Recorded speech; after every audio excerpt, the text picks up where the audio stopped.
le locatif pur, il est ouvert à tout le monde. C'est-à-dire que toute personne épargnante peut aller sur l'immobilier locatif.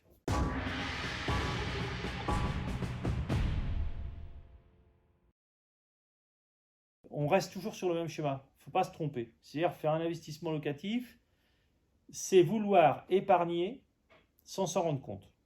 C'est-à-dire, au lieu de mettre sur un compte qui rapporte 0,50, c'est-à-dire presque rien tous les mois, on met un complément entre la charge et le rapport locatif de 100 à 150 euros d'épargne tous les mois dans l'immobilier. Mais, comme je le disais tout à l'heure, l'immobilier, c'est un placement qui rapportera toujours sur le long terme. Si vous avez une personne de 40 ans qui vient faire un investissement sur 20 ans, lorsqu'il aura 60 ans, de 40 ans quand il le fait à 60 ans, son appartement sera payé par rapport au crédit. Il se retrouvera donc à la tête d'un appartement qu'il a peut-être acheté 150 000 euros et qui vaudra peut-être dans 20 ans 200 000 euros ou 230 000 euros. Et s'il avait mis 150 euros de côté pendant 20 ans, il n'aurait jamais obtenu ce résultat.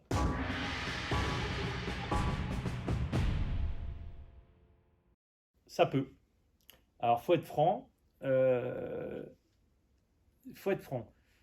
C'est faire un investissement locatif quand on est locataire. Il ne faut pas se tromper. Il faut bien cadrer le montant de l'investissement locatif pour pas qu'à un moment, il vienne contrarier une acquisition de résidence principale.